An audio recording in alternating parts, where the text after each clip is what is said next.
வணக்கம். கேரள மாநிலத்திற்குள் செல்கின்ற வெளிமாநில ஆம்னி பேருந்துகள் வரி ஏய்ப்பை கண்டறிந்து கேரள மாநில மோட்டார் வாகனத்துறை அதிரடி சோதனை மேற்கொண்டு இன்று அதிகாலை 3 மணிக்கு கொச்சியின் பல்வேறு பகுதிகளில் இந்த சோதனை துவங்கியது. வெளிமாநிலத்திலிருந்து தொடர்ந்து பயணிகளோடு கேரளாவிற்குள் செல்கின்ற வாகனங்களை சோதனையிட்டார்கள்.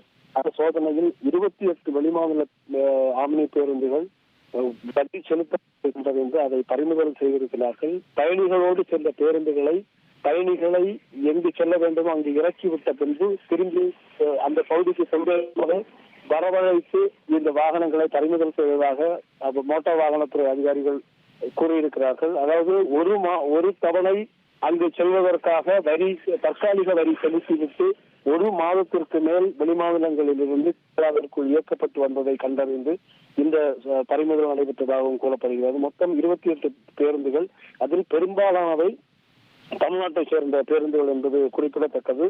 குறிப்பாக இந்த வெளிமாநில ஆம்னி பேருந்துகள் கேரளாவிற்கு செல்ல அகில இந்திய சுற்றுலா அனுமதி பெறுவதற்கு பதிலாக தற்காலிக அனுமதி பெற்று கேரளாவிற்குள் தொடர்ந்து இயக்கி வந்ததை கண்டறிந்துதான் இந்த மோட்டார் வாகனத்துறை அதிகாரிகள் நடவடிக்கை எடுத்திருப்பதாக கூறியிருக்கின்றார்கள். ஒருமுறை கேரளாவிற்குள் செல்வதற்கு பதிலாக அந்த ஒரே பெர்மிட்டை சென்று பலமுறை சென்றிருக்கிறார்கள். தொடர்ந்து இந்த சோதனை நடைபெற்று வருகிறது. தற்போது இப்போ கடந்த சில நாட்களாக கேரளாவிலிருந்து வெளியூர்களுக்கு சென்ற பேருந்துகள் திரும்பி வரும்போது அந்த வாகனங்களும் பறிமுதல் செய்ய வாய்ப்பு இருக்கிறது என்பதால் அந்த பேருந்துகள் இன்று இரவு முதல் நாளை அதிகாலை உள்ளிட்ட நேரங்களில் அங்கு உள்ளே செல்வதற்கு ஒரு அச்சப்படுகின்ற ஒரு சூழலும் ஏற்படுகின்றது. இதனால் ஒரு பெரிய சிரமம் ஏற்படுகின்ற ஒரு நிலை ஏற்பட்டுள்ளது.